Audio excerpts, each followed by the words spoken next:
Фудбалскиот клуб Монако и понатаму продолжува со трансфер политиката ова лето и следна цел е играчот на Зенит, бразилецот Hulk. Трансферот кој се очекува да вреди 60 милиони евра ќе значи обединување на Радамел Фалкао и Hulk во нападот, но и нова добиена битка во летниот преоден рок за Монако со останалите европски гиганти, по таа со колумбиецот кој исто така за 60 милиони евра од Атлетико Мадрид се пресели во Монте Карло. Димитри Риболовиев продолжува со својата мисија да создаде тим кој ќе се бори за титулата во Франција, а потоа и за нешто подобар пласман во Лигата на шампионите. Hulk и Фалкао во Порто сочинуваа еден од најопасните светски напаѓачки тандеми, а играњето покрај својот некогашен соиграч веројатно ќе му помогне на бразилецот да се врати во старата форма од деновите минати во Порто, за кој постигна 54 гола на 99 настапи во португалското првенство. Во Зенит тој не беше толку успешен со 11 голови на 30 надпревари.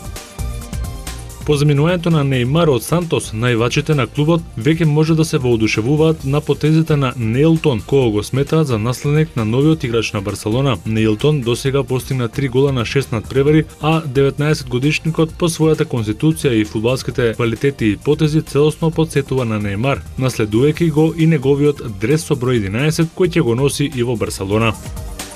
Крис Фрум е се поблиску до титулата на велосипедската трка Тур де Франс. Тој направи уште еден чекор кон севкупна победа на 100-тото издание на Летур, откако победи на 17-та етапа. Британецот победи на планинскиот хронометар со време од 51 минути и 33 секунди и за 9 секунди беше побрз од најголемиот негов ривал Алберто Контадор, додека 10 секунди послабо време од Фрум имаше Родригес. Фрум со третата етапна победа на годинешната трка околу Франција дополнително ја зголеми предноста во генералниот пласман во однос на Контадор. Таа сега изнесува 4 минути и 34 секунди. До крајот остануваат уште 4 етапи. Денеска се вози 80-та етапа од Гап до Алп де Хуес во должина од 172,5 километри.